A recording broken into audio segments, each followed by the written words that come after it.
নমস্কার। আজকের ছোট গল্প রবীন্দ্রনাথ ঠাকুরের বলাই। মানুষের জীবনটা পৃথিবীর নানা জীবের ইতিহাসের নানা পরিচ্ছেদের উপসংহারে।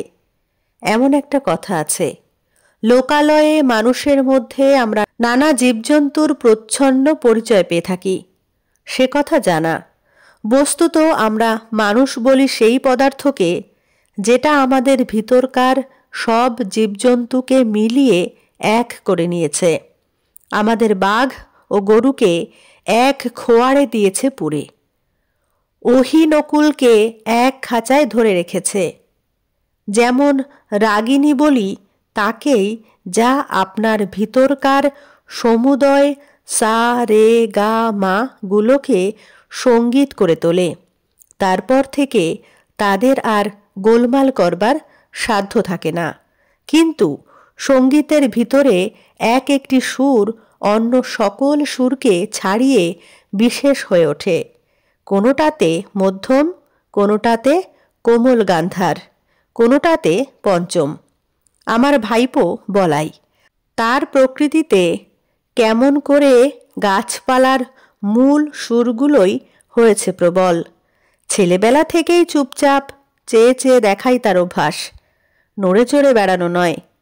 পূব দিকের আকাশে কালো মেঘ স্তরে স্তরে স্তম্ভিত হয়ে দাঁড়ায়। ওর সমস্ত মনটাতে ভিজে হাওয়া যেন শ্রাবণ অরণ্যের গন্ধ নিয়ে ঘনিয়ে ওঠে। ঝমঝম করে বৃষ্টি পড়ে, ওর সমস্ত গা যেন শুনতে পায় সেই বৃষ্টির শব্দ। ছাদের উপর বিকেল বেলাকার রোদ্দুর পড়ে আসে, গা খুলে বেড়ায়। সমস্ত আকাশ থেকে যেন কি একটা সংগ্রহ করে নেয়। মাঘের শেষে আমের বোল ধরে, তার একটা নিবিড় আনন্দ জেগে ওঠে ওর রক্তের মধ্যে, একটা কিসের অব্যক্ত স্মৃতিতে। ফাল্গুনে পুষ্পিত শালবনের মতোই ওর অন্তর প্রকৃতিটা চারদিকে বিস্তৃত হয়ে ওঠে, ভরে ওঠে। তাতে একটা ঘন রং লাগে। তখন ওর একলা বসে বসে আপন মনে কথা কইতে ইচ্ছে করে। যা কিছু গল্প শুনেছে সব নিয়ে জোড়া তাড়া দিয়ে। অতি পুরানো বটের কোটরে বাসা বেঁধে আছে যে একজোড়া অতি পুরানো পাখি, ব্যঙ্গমা ব্যঙ্গমী তাদের গল্প। ওই ড্যাবা ড্যাবা চোখ মেলে সর্বদা তাকিয়ে থাকা ছেলেটা বেশি কথা কইতে পারে না, তাই ওকে মনে মনে অনেক বেশি ভাবতে হয়। ওকে একবার পাহাড়ে নিয়ে গিয়েছিলুম। আমাদের বাড়ির সামনে ঘন সবুজ ঘাস পাহাড়ের ঢাল বেয়ে নিচে পর্যন্ত নেবে গিয়েছে। সেইটে দেখে আর ওর মন ভারী খুশি হয়ে ওঠে। ঘাসের আস্তরণটা একটা স্থির পদার্থ তা ওর মনে হয় না। ওর বোধ হয় যেন ওই ঘাসের পুঞ্জ একটা গড়িয়ে চলা খেলা, কেবলই গড়াচ্ছে। প্রায় তারই সেই ঢালু বেয়ে ও নিজেও গড়াতো। সমস্ত দেহ দিয়ে ঘাস হয়ে উঠত। গড়াতে গড়াতে ঘাসের আগায় ওর ঘাড়ের কাছে সুরসুরি লাগতো, আর ও খিলখিল করে হেসে উঠত। রাত্রে বৃষ্টির পরে প্রথম সকালে সামনের পাহাড়ের শিখর দিয়ে কাঁচা সোনা রঙের রোদ্দুর দেবদারু বনের উপরে এসে পড়ে। ও কাউকে না বলে আস্তে আস্তে গিয়ে সেই দেবদারু বনের নিস্তব্ধ ছায়াতলে একলা অবাক হয়ে দাঁড়িয়ে থাকে। গা ছমছম করে। এইসব প্রকাণ্ড গাছের ভিতরকার মানুষকেও যেন দেখতে পায়। তারা কথা কয় না, কিন্তু সমস্তই যেন জানে। তারা সব যেন অনেক কালের দাদামশায়, এক যে ছিল রাজাদের আমলের। ওর ভাবে ভোলা চোখটা কেবল যে উপরের দিকেই তা নয়। অনেক সময় দেখেছি ও আমার বাগানে বেড়াচ্ছে মাটির দিকে কি খুঁজে খুঁজে। নতুন অঙ্কুরগুলো তাদের কোকড়ানো মাথাটুকু নিয়ে আলোতে ফুটে উঠছে, এই দেখতে তার ঔৎসুক্যের সীমা নেই। প্রতিদিন ঝুঁকে পড়ে পড়ে তাদেরকে যেন জিজ্ঞাসা করে, তারপরে তারপরে তারপরে। তারা ওর চির অসমাপ্ত গল্প। সদ্য গজিয়ে ওঠা কচি কচি পাতা, তাদের সঙ্গে ওর কি যে একটা বয়স্য ভাব, তা ও কেমন করে প্রকাশ করবে। তারাও ওকে কি একটা প্রশ্ন জিজ্ঞাসা করবার জন্য আকুপাকু করে। হয়তো বলে, তোমার নাম কি? হয়তো বলে, তোমার মা কোথায় গেল? বলাই মনে মনে উত্তর করে, আমার মা তো নেই। কেউ গাছের ফুল তোলে, এইটে ওর বড় বাজে। আর কারো কাছে ওর এই সংকোচের কোনো মানে নেই, এটাও সে বুঝেছে। এই জন্যে ব্যথাটা লুকোতে চেষ্টা করে। ওর বয়সের ছেলেগুলো গাছে ঢিল মেরে মেরে আমলকি পাড়ে, ও কিছু বলতে পারে না, সেখান থেকে মুখ ফিরিয়ে চলে যায়। ওর সঙ্গীরা ওকে খ্যাপাবার জন্যে বাগানের ভিতর দিয়ে চলতে চলতে ছড়ি দিয়ে দুপাশের গাছগুলোকে মারতে মারতে চলে। ফস করে বকুল গাছের একটা ডাল ভেঙে নেয়। ওর কাঁদতে লজ্জা করে, পাছে সেটাকে কেউ পাগলামি মনে করে। ওর সবচেয়ে বিপদের দিন যেদিন ঘাসিয়ারা ঘাস কাটতে আসে, কেননা ঘাসের ভিতরে ভিতরে ও প্রত্যহ দেখে দেখে বেরিয়েছে। এত টুকুটুকু লতা, বেগুনি, হলদে, নামহারা ফুল, অতি ছোট ছোট, মাঝে মাঝে কণ্টিকারি গাছ, তার নীল নীল ফুলের বুকের মাঝখানটিতে ছোট্ট একটুখানি সোনার ফোঁটা। বেড়ার কাছে কাছে কোথাও বা কাল মেঘের লতা, কোথাও বা অনন্তমূল। পাখিতে খাওয়া নিমফলের বিচি পড়ে ছোট ছোট চারা বেরিয়েছে। কি সুন্দর তার পাতা! সমস্তই নিষ্ঠুর নিড়নি দিয়ে দিয়ে নিড়িয়ে ফেলা হয়। তারা বাগানের শৌখিন গাছ নয়, তাদের নালিশ শোনবার কেউ নেই। একদিন ওর কাকির কোলে এসে বসে আর গলা জড়িয়ে বলে, ওই ঘাসিয়ারাকে বলো না আমার ওই গাছগুলো যেন না কাটে। কাকি বলে, বলাই কি যে পাগলের মতো বকিস, ও যে সব জঙ্গল, সাফ না করলে চলবে কেন?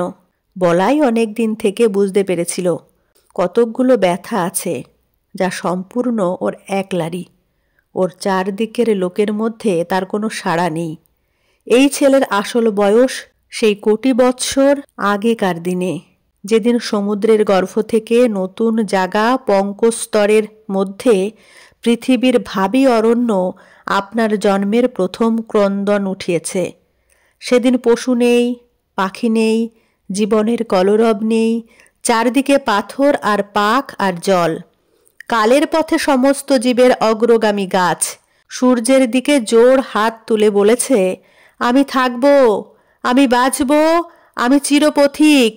মৃত্যুর পর মৃত্যুর মধ্য দিয়ে অন্তহীন প্রাণের বিকাশ তীর্থে যাত্রা করব, রৌদ্রে বাদলে, দিনে রাত্রে। গাছের সেই রব আজও উঠছে বনে বনে, পর্বতে প্রান্তরে। তাদেরই শাখায় পত্রে ধরণীর প্রাণ বলে বলে উঠছে, আমি থাকব, আমি থাকব। বিশ্বপ্রাণের মুখ ধাত্রী এই গাছ নিরবচ্ছিন্ন কাল ধরে দুলোককে দহন করে পৃথিবীর অমৃত ভাণ্ডারের জন্যে প্রাণের তেজ, প্রাণের রস, প্রাণের লাবণ্য সঞ্চয় করে, আর উৎকণ্ঠিত প্রাণের বাণীকে অহর্নিশি আকাশে উচ্ছ্বসিত করে তোলে। আমি থাকব। সেই বিশ্ব প্রাণের বাণী কেমন একরকম করে আপনার রক্তের মধ্যে শুনতে পেয়েছিল ওই বলাই। আমরা তাই নিয়ে খুব হেসেছিলুম। একদিন সকালে এক মনে খবরের কাগজ পড়ছি। বলাই আমাকে ব্যস্ত করে ধরে নিয়ে গেল বাগানে। এক জায়গায় একটা চারা দেখিয়ে আমাকে জিজ্ঞাসা করলে, কাকা এ গাছটা কি? দেখলুম একটা শিমুল গাছের চারা বাগানের খোয়া দেওয়া রাস্তার মাঝখানেই উঠেছে। হায় রে বলাই, ভুল করেছিস আমাকে ডেকে নিয়ে এসে। এতটুকু যখন এর অঙ্কুর বেরিয়েছে, শিশুর প্রথম প্রলাপটুকুর মতো, তখনই এটা বলাইয়ের চোখে পড়েছে। তারপর থেকে বলাই প্রতিদিন নিজের হাতে একটু একটু জল দিয়েছে। সকালে বিকেলে ক্রমাগতই ব্যগ্র হয়ে দেখেছে কতটুকু বাড়ল। শিমুল গাছ বাড়েও দ্রুত, কিন্তু বলাইয়ের আগ্রহের সঙ্গে পাল্লা দিতে পারে না। যখন হাত দুয়েক উঁচু হয়েছে, তখন ওর পত্র সমৃদ্ধি দেখে ভাবলে, এ একটা আশ্চর্য গাছ। শিশুর প্রথম বুদ্ধির আভাস দেখবা মাত্র মা যেমন মনে করে আশ্চর্য শিশু, বলাই ভাবলে আমাকেও চমৎকৃত করে দেবে। আমি বললুম, মালিকে বলতে হবে এটা উপড়ে ফেলে দেবে। বলাই চমকে উঠল, এ কি দারুণ কথা। বললে, না কাকা, তোমার দুটি পায়ে পড়ি, উপড়ে ফেলো না। আমি বললুম, কি যে বলিস তার ঠিক নেই, একেবারে রাস্তার মাঝখানে উঠছে। বড় হলে চারদিকে তুলো ছড়িয়ে অস্থির করে দেবে। আমার সঙ্গে যখন পারলে না, এই মাতৃহীন শিশুটি গেল তার কাকির কাছে। কোলে বসে তার গলা জড়িয়ে ধরে ফুপিয়ে ফুপিয়ে কাঁদতে কাঁদতে বললে, কাকি, তুমি কাকাকে বারণ করে দাও, গাছটা যেন না কাটেন। উপায়টা ঠিক ঠাউরেছিল। ওর কাকি আমাকে ডেকে বললে, ওগো শুনছ? আহা, ওর গাছটা রেখে দাও। রেখে দিলুম। গোড়ায় বলাই না যদি দেখাতো তবে হয়তো ওটা আমার লক্ষ্যই হতো না, কিন্তু এখন রোজই চোখে পড়ে। বছর খানেকের মধ্যে গাছটা নির্লজ্জের মতো মস্ত বেড়ে উঠল।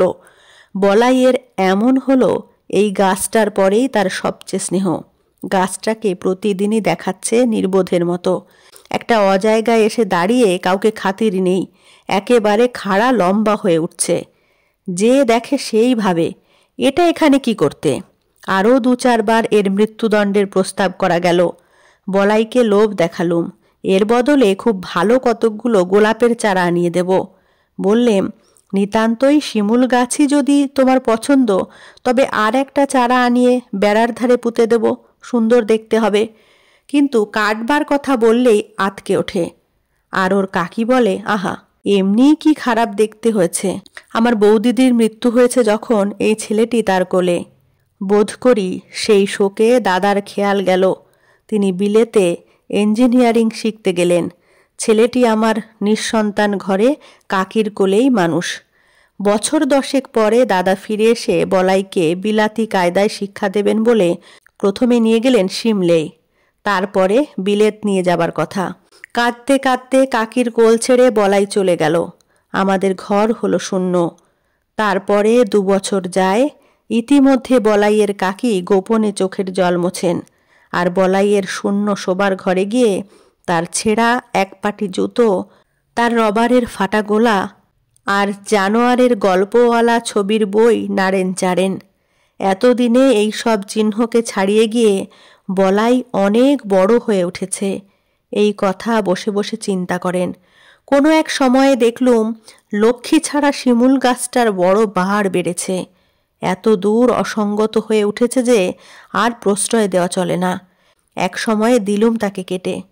এক সময়ে সিমলে থেকে বলাই তার কাকিকে এক চিঠি পাঠালে, কাকি, আমার সেই শিমুল গাছের একটা ফটোগ্রাফ পাঠিয়ে দাও। বিলেত যাবার পূর্বে একবার আমাদের কাছে আসবার কথা ছিল, সে আর হলো না। তাই বলাই তার বন্ধুর ছবি নিয়ে যেতে চাইলে। তার কাকি আমাকে ডেকে বললেন, ওগো শুনছ, একজন ফটোগ্রাফওয়ালা ডেকে আনো। জিজ্ঞাসা করলুম, কেন? বলাইয়ের কাঁচা হাতের লেখা চিঠি আমাকে দেখতে দিলেন। আমি বললাম, সে গাছ তো কাটা হয়ে গেছে। বলাইয়ের কাকি 2 দিন অন্ন গ্রহণ করলেন না, আর অনেক দিন পর্যন্ত আমার সঙ্গে একটি কথাও কননি। বলাইয়ের বাবা ওকে তার কোল থেকে নিয়ে গেল। সে যেন ওর নাড়ি ছিঁড়ে। আর ওর কাকা তার বলাইয়ের ভালোবাসার গাছটিকে চিরকালের মতো সরিয়ে দিলে। তাতেও ওর যেন সমস্ত সংসারকে বাজল, তার বুকের মধ্যে ক্ষত করে দিলে। ওই গাছ যে ছিল তার বলাইয়ের প্রতিরূপ, তারই প্রাণের দোসর। অগ্রহায়ণ 1335। নমস্কার। কেমন লাগলো আজকের গল্পটি অবশ্যই কমেন্টে জানাবেন। ভালো লাগলে লাইক, কমেন্ট, শেয়ার করবেন। চ্যানেলটিতে নতুন হয়ে থাকলে চ্যানেলটি সাবস্ক্রাইব করে অল নোটিফিকেশন অন করে বেল আইকন প্রেস করবেন সবার আগে নোটিফিকেশন পেতে। ধন্যবাদ।